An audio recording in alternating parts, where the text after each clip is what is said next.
Başlık hazır. Start verildi ve koşu başladı. 4 numaralı Mert Emre rakiplerinden yaklaşık 10 boy sonra koşuya başladı. Süratli başlayan koşuda 3 numaralı Gladius numarayı kaptı. Farkı 1 boya kadar çıkardı. Bariyer dibinden ikinciliğe sarkan Dipret'i izliyorum. Hemen dışından 8 numaralı Şeremet de öndeki gruba dahil olmayı başardı. Onların hemen dışında izlediğim isim 9 numaralı Western Diamonds. Aralarda 6 numaralı Overground. Onların dışında 13 numaralı Tanya Kristina. Öndeki beşliği oluşturuyorlar. Bunlardan 3 numaralı Gladius. Şimdi gerideki dörtlüden 2 boyluk avans aldı. İç kulvardan 9 numaralı Western Diamond'ın atakları var. İkinciliğe sarktı o. Üçüncülükte kaldı 8 numaralı Şeremet. Hemen dışında 6 numaralı Overground. Onların 2 boy kadar gerisinde 11 numaralı Pantantif.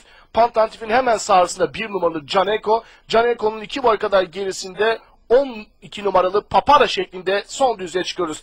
Bariyer dibini tercihleyen 3 numaralı Gladius koşunun lideri ortadan Western Diamond onu yakalamaya çalışıyor. Üçüncüye buralarda 11 numaralı Pantantif sokuldu.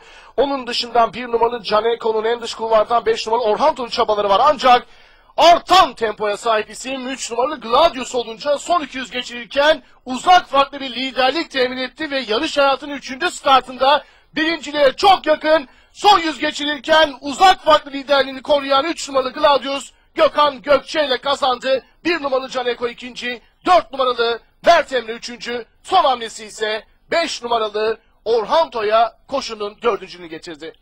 Dördüncü koşuyu İstanbul'da 3 numaralı Gladius Gökhan Gökçe ile kazandı.